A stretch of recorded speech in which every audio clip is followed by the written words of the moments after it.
Vamos a iniciar la actividad que nos convoca en la tarde de hoy.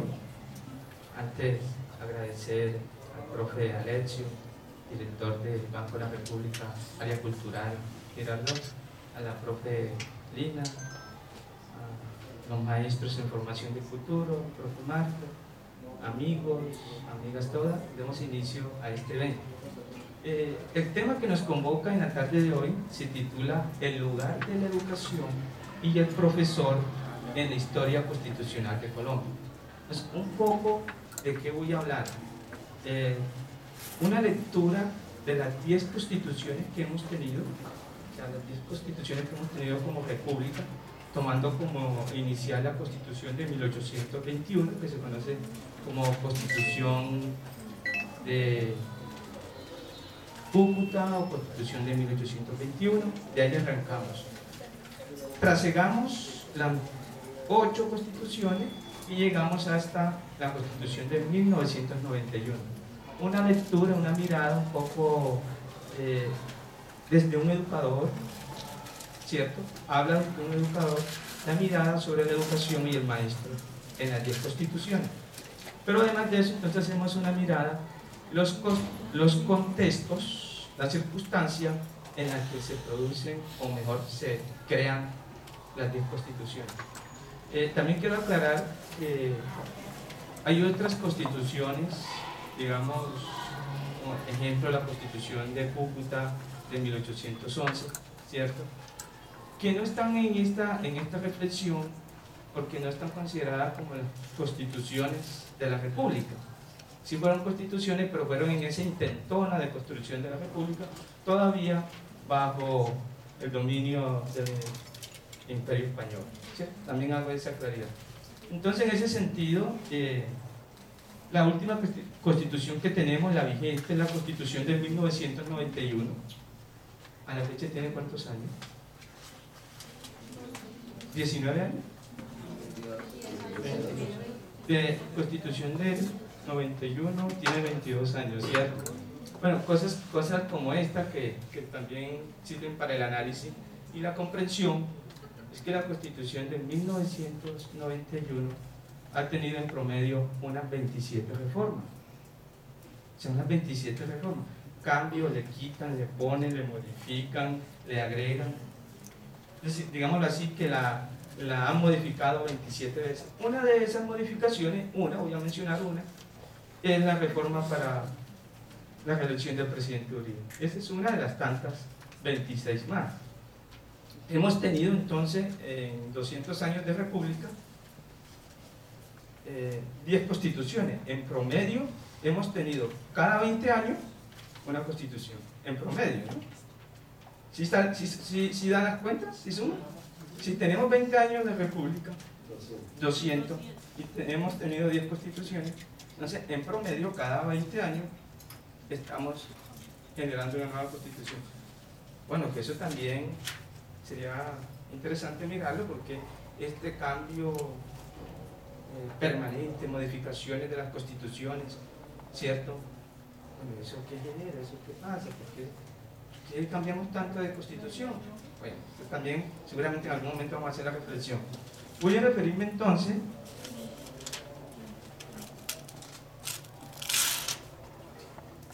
ahí están lo que vamos a abordar como documento base de la reflexión, las 10 constituciones.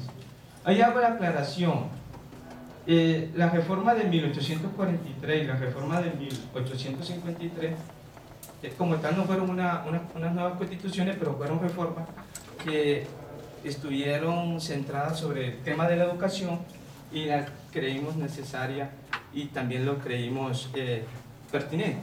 Como en el caso de la constitución de 1886, la última que tuvimos en el siglo XIX, tuvo alrededor de unas 5 o 6 reformas, pero la reforma que se da en la constitución de 1886, que es en el 1832, hace énfasis sobre el tema de la educación, entonces también allí la tenemos. Entonces, iniciamos un poco con el tema de la constitución de 1821. También les cuento cómo está planteada la diapositiva, el título de la Constitución con el año, posteriormente el contexto, las circunstancias que permiten o donde se promulga la Constitución, el contexto. Posteriormente está la Constitución con el número de título y el número de artículos. Ejemplo, miren allí, la Constitución de 1821 tiene 10 artículos y 191 artículos. 10 títulos y 191 artículos. Y posteriormente, entonces, esa es la estructura del análisis que vamos a hacer de todas las constituciones, para que lo tengan presente. Y posteriormente identifico los artículos relacionados con el tema de la educación o el profesor. Entonces, ejemplo, Constitución Villa del Rosario de Cúcuta, de los 191 artículos, hacen alusión de una u otra manera al tema de la educación y el profesor. Tenemos 2, 3, 4, 5, 6 artículos.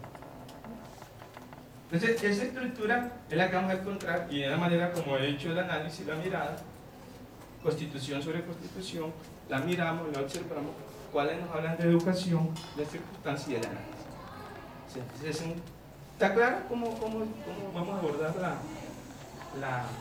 el análisis? Listo, entonces, hecho esto, esta claridad que era necesario hacerla, el contexto de la Constitución de 1821, o sea, la primera Constitución como república. Acuérdense ustedes que ahí pasan unos hechos.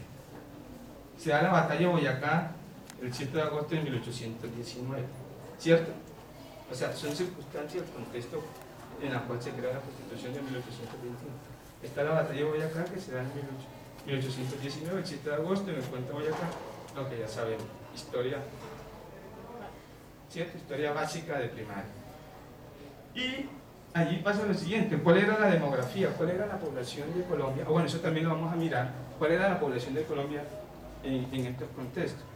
Colombia, para la época de la independencia, para la época de Bolívar, tenía 1 millón de habitantes. 1 millón. O sea, relativamente poca población, ¿cierto? Hoy tenemos alrededor de 40, 45 millones. Entonces, ese es otro dato que vamos a tener presente para el análisis. Allí, cuando en la época de Bolívar teníamos 1 millón de habitantes. Bueno, ¿y eso qué nos implica para el análisis? Lo vamos a abordar en su momento. Y también vamos, datos de contexto. Tenemos el Congreso de Angostura, que se da en el mes de enero, febrero, en una ciudad que se llama Angostura, en Venezuela. Hoy se conoce como Ciudad Bolívar, en Venezuela. O sea, el nombre del Congreso toma el nombre de la ciudad de Angostura. Y ese Congreso, digámoslo así, el Congreso de Angostura es el Congreso ideológico, el que traza los lineamientos políticos de lo que se veía venir, ¿cierto? Que era la independencia de estos territorios, que eran colonia del Imperio Español. Entonces, en el Congreso de Angostura se da, digamos, la directriz ideológica, política. Ahora, digámoslo así, coloco un ejemplo: ahora que saquemos a los españoles de aquí, de este territorio, dirían en ese Congreso, ¿qué vamos a hacer? Eso se define en el Congreso de Angostura. Contexto y hecho que tienen que ver con la Constitución de 1821. Pero para hablar de la educación en la Constitución de 1821 hay que hablar del pensamiento educativo de Bolívar. O sea, Bolívar, ustedes saben que Bolívar de una u otra manera es el creador de la Constitución, o sea, el líder máximo de la revolución, y miramos, bueno, cuál era el pensamiento educativo de Bolívar. Mucho se ha hablado últimamente, yo creo que en los últimos 20 años, del pensamiento político. O sea, cuál era el pensamiento político de Bolívar. Esto se retoma seguramente desde la revolución bolivariana, ¿cierto? El chavismo, seguramente hay algunas cosas que realzan el estudio del pensamiento político. Pero bueno, la pregunta: ¿y el pensamiento educativo de Bolívar? Yo creo que es necesario. Más adelante vamos a mirar el pensamiento educativo de Santander. Bueno, ¿qué pasa allí? Entonces, les cuento que Bolívar tenía una visión de la educación, digámoslo así, como, en términos actuales sería: la educación es un derecho. Educación, de todos para todos. O sea, Bolívar en ese sentido tenía una visión de la educación, y él hace alguna reflexión: la patria marcha al nivel que marcha la educación. Frase de Bolívar: la patria marchará en el nivel en que marche la educación. Él se daba cuenta que el problema no era solo un problema militar, un problema político, sino que había un problema educativo allí, que era la segunda revolución. La primera era la revolución político-militar, y esa no podría tener sustento, no iba a ser sostenible si no había también una intervención en la educación. Ahí pasa una situación cuando Bolívar empieza a mirar la educación, y es: ¿qué había de educación en el contexto? O sea, ¿qué había de educación? ¿Qué teníamos de la educación de la colonia? Porque veníamos de la colonia, y era poco lo que había. Pocas escuelas, pocos maestros, poco fondo para la educación, y esa educación que existía en ese momento estaba a mano de la iglesia, que era administrada por las órdenes religiosas, entre ellas los jesuitas. Entonces podemos decir que era una educación que estaba centrada en el convento. Entonces ese era un desafío, digamos, era una realidad, era una tarea pendiente, y hay esa dificultad allí. Entonces, en ese mismo contexto, en la primera década del siglo XIX, hay un profesor que se llama, yo le invito a que lo lean, George Lancaster, mi maestro, Jan Lancaster, digamos, tiene una propuesta metodológica en Europa, pedagógica, didáctica, y Bolívar, digamos, previendo la necesidad de la ausencia de métodos, de escuelas, de instituciones, de maestros, trae de Londres, Bolívar trae al profesor Lancaster a Venezuela. O sea, que viniera, digamos, a pensar la educación en esta naciente república. Esto lo comento para mirar cuál era la visión de educación de Bolívar, ¿no? Ahí estaba manifestando que le daba seguramente un valor superior, y trae profesor de Europa. Él dura mucho y entra en conflicto porque el profesor, a manera de anécdota, no le gustaba pagar impuestos, entonces había que pagar los impuestos y se le vuelve para Europa. Pero bueno, lo trajo, queda en Venezuela el hermano, y funciona, se empieza a aplicar el tema de la metodología Lancaster, el tema educativo, el pensamiento educativo de Bolívar. En el Congreso de Angostura, Bolívar lleva el proyecto. En el proyecto, en su artículo 7, te invito a que lean Congreso de Angostura, proyecto de Bolívar. En el artículo 7, Bolívar es donde yo le veo más la visión más clara de él sobre educación, y voy a comentar un poco lo que dice la propuesta de Bolívar: crear una cámara para la educación. Yo asumo que esa cámara es lo que tenemos hoy como ministerio.